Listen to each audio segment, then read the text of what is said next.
The rain had barely relented.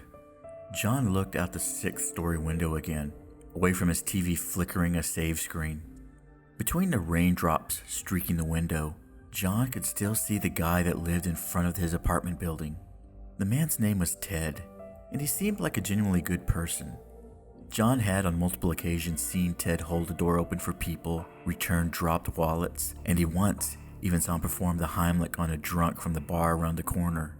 They never had a full conversation, but Ted always smiled and exchanged niceties when they passed. Recognizing a good person who had been reduced to living on the street was an intrusive thought most days, one that he was easily quelled, but not tonight. John had been anxiously glancing out since dusk, unable to concentrate on his game. He'd hoped Ted would make his way to a shelter, that he'd choose to help himself, but it didn't look like that was going to happen. The past couple of weeks had been rough on John. Drowning in his wake of a messy breakup, he didn't have much of a friend group left to lean on. He'd moved here with his fiancée. They'd met people together, and that was that. His misdeeds made the separation surgical. If not for work, he'd be a recluse at this point.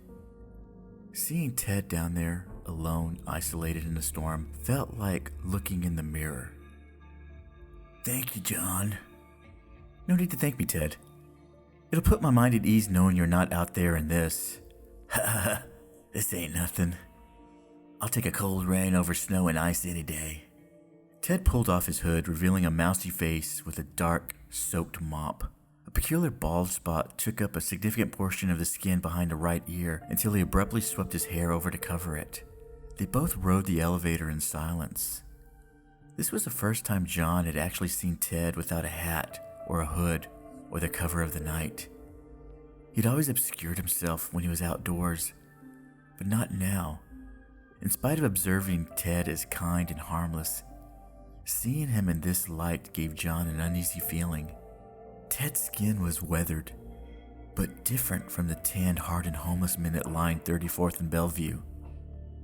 Ted's skin was worse for wear, sure, but it had a translucent quality that almost made him shimmer in the fluorescence.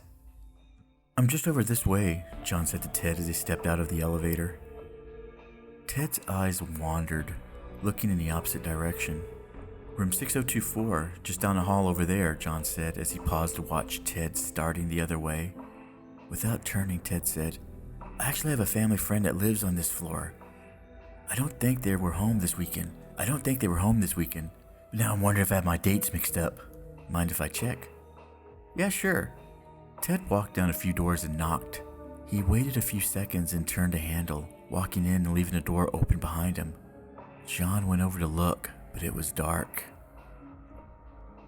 "Ted?" The fluorescent glow from the hall bounced around the entryway, and an image of a cluttered room slowly appeared as John's eyes adjusted. The room seemed to be a hoarder's paradise, although there wasn't enough detail in the dark for John to tell what exactly the apartment was filled with. "Hey, Ted? I'm going to head back to my place. Just knock if you need anything.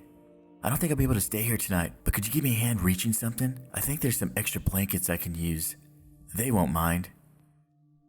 "I have some at my place. It's all good." "Don't be so nice. I don't want to dirty up your stuff. It'll just take a second." John sighed, moving through the doorway into the dark living room. He turned towards the light at the end of the hallway. The stench of the apartment was unpleasant, but bearable, like a nursing home. Coming into the light of the bedroom doorway, avoiding the scraps of trash on the ground, John saw Ted hunched over a chest. Around him, reaching to the ceiling in spots, were stacks of leather. John glanced at the pile closest to him and gagged. The hides were ridged husks of dozens, maybe hundreds of people, flayed and cleansed of any and all trace of violence. Turning back towards Ted, John's eyes snapped to the knife. His limbs were stiff and he couldn't move. Ted turned, sweeping his hair out of his face, and started to cut a shallow incision around his bald spot. Using both of his hands, He slowly peeled off his face like a molting snake.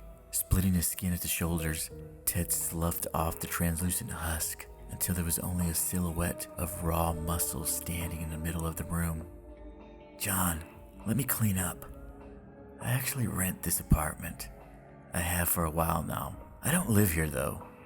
A home weighs on a person. Don't get me wrong, so does living on a street, big time. But there's something heavy about being cooped up.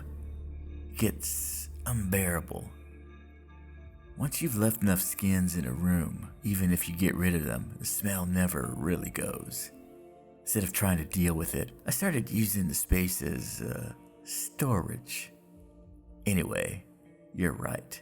I'll find some covers at your place. And don't worry, I don't judge. The ones you brought home can't smell worse than mine."